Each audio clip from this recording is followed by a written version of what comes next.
ఈరోజు డాక్టర్లు సగం నాలెడ్జి, రోగం ఒకటి, ట్రీట్మెంట్ ఒకటి. ప్రాణరక్షణం పరమం ధర్మ తస్య రూపం వైద్య.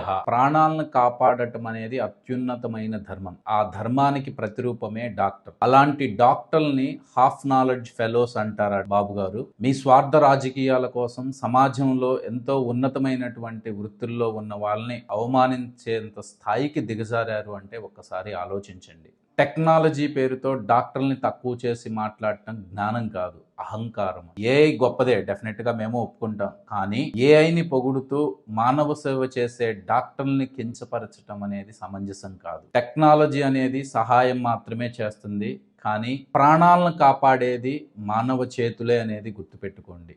మా సేవతో సమాజంలో అందరినీ ఆరోగ్యంగా ఉంచడానికి ట్రై చేస్తాం. కానీ అలాంటి డాక్టర్లని హాఫ్ నాలెడ్జ్ అన్నారంటే మీరు ఎంత హాఫ్ నాలెడ్జో ఒక్కసారి ఆలోచించుకోండి. వైద్య రంగంలో ఏఐ మీద డిపెండ్ అవ్వద్దు అని వైద్య నిపుణులే, ఎంతో ఆ రంగంలో ఉన్నతమైన స్థానంలో ఉన్న వాళ్లే చెప్తుంటే, బాధ్యతాయుతమైన సీఎం పోస్ట్లో ఉండి మీరు ప్రజల్ని తప్పుదో పట్టించడం ఎంతవరకు సమంజసం? అలాంటి మాటలను తక్షణమే ఉపసంహరించుకొని డాక్టర్లందరికీ బేషరతుగా క్షమాపణ చెప్పాలని కోరుకుంటున్నాను.